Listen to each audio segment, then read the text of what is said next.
Bonjour, merci et bienvenue. Le journal du week-end s'intéresse à divers sujets, allant notamment d'un diagnostic de la situation de l'enseignement supérieur à la venue dans la capitale sénégalaise ce samedi du secrétaire d'État américain Mike Pompeo.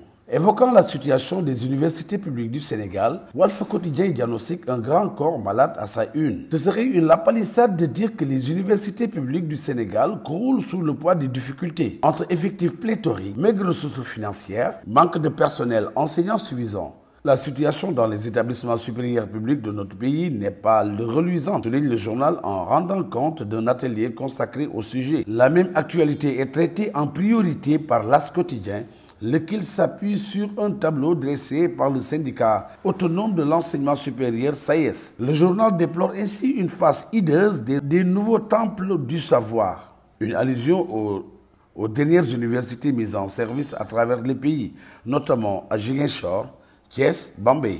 L'université sénégalaise est loin d'être dans les conditions idoines pour dispenser les meilleurs enseignements. Même si les établissements publics d'enseignement supérieur ont été multipliés dans la dernière décennie, aujourd'hui la plupart portent uniquement le nom d'université, qui est la publication en reprenant à son compte une sortie publique du SAES. Parmi les limites et difficultés relayées par le journal, figurant par exemple instabilité à la tête du rectorat de l'université de Thiès, le fait par exemple qu'à Ziguinchor, des chambres et cuisines soient transformées en salles de cours, ou encore un déficit budgétaire de l'ordre de 300 millions de francs CFA à l'université de Bambey. La visite à Dakar du secrétaire d'État américain dans le cadre d'une tournée africaine sert de prétexte au journal Le Soleil pour faire le point sur la coopération sénégalo-américaine. Le journal n'hésite pas à souligner une coopération soixantenaire et dynamique. Une allusion sur l'histoire et la durée illustrée par une photo à la une montrant feu les présidents Léopold Senghor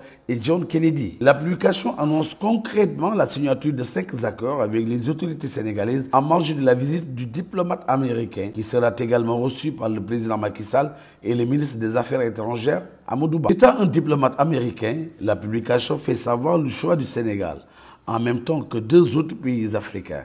Par la diplomatie américaine, dans le cadre de cette tournée, est liée à l'attachement de ces États et leurs dirigeants aux valeurs économiques, tandis que les thèmes qui seront abordés porteront sur le leadership, la sécurité, la stabilité et la croissance économique, entre autres. Pendant ce temps, d'autres sujets préoccupent d'autres journaux, à l'image du Quotidien qui a choisi de mettre en relief la situation des agents d'assistance à la sécurité de proximité, ASP, dont les contrats de prestation prennent fin dans un mois. Usant de son habituel jeu de mots, la publication évoque des agents sans perspective pour dresser la situation de la première génération d'ASP. Bonne journée et à vos lectures et à vos kiosques.